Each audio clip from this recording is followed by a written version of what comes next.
Another day, another basketball stories na naman ang pagkukwentuhan natin. At ngayon nga ay pag-uusapan natin ang balitang isa na nga po ang New York Knicks sa mga pinakadominanting team sa NBA playoffs at ang balitang pagkuha ng Los Angeles Lakers kay Tobias Harris.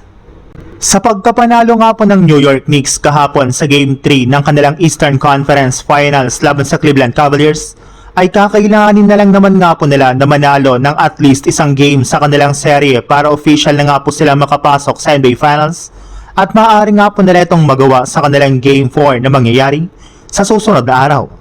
Kailangan na lang naman nga po nilang samantalahin na bagsak ang conference ng Cavaliers para matuloy na nga po nila ang pag-sweep dito. At kasabay nga po ng pag-angat ng Knicks ng 3-0 sa kanilang bakbakan, ay inanunsyo na rin naman nga po ng isang NBA analyst na napabilang na nga po sila sa mga pinakadominanting team sa history ng NBA pagdating ng playoffs sa pagkakaroon nga po nila ngayon ng kasalukuyang 10-game win streak.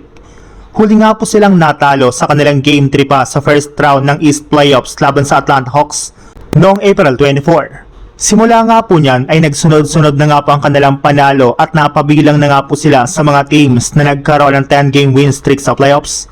kagaya ng 2012 Spurs,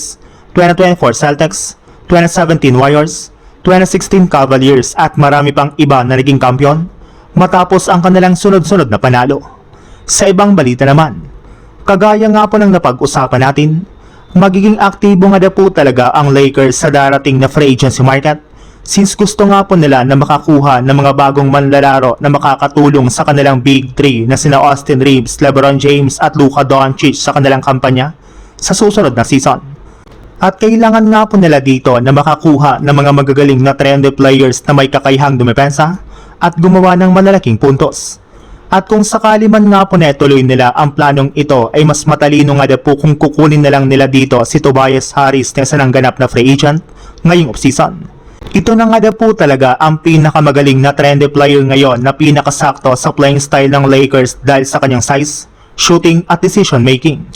Kailangan na rin naman nga po ng Lakers ng isang legit na forward na kayang maglaro ng 3 and 4 position sa loob ng court na hindi pinapwersa ang kanilang mga guards nang hindi sila nagkakaroon ng mga bad matchups.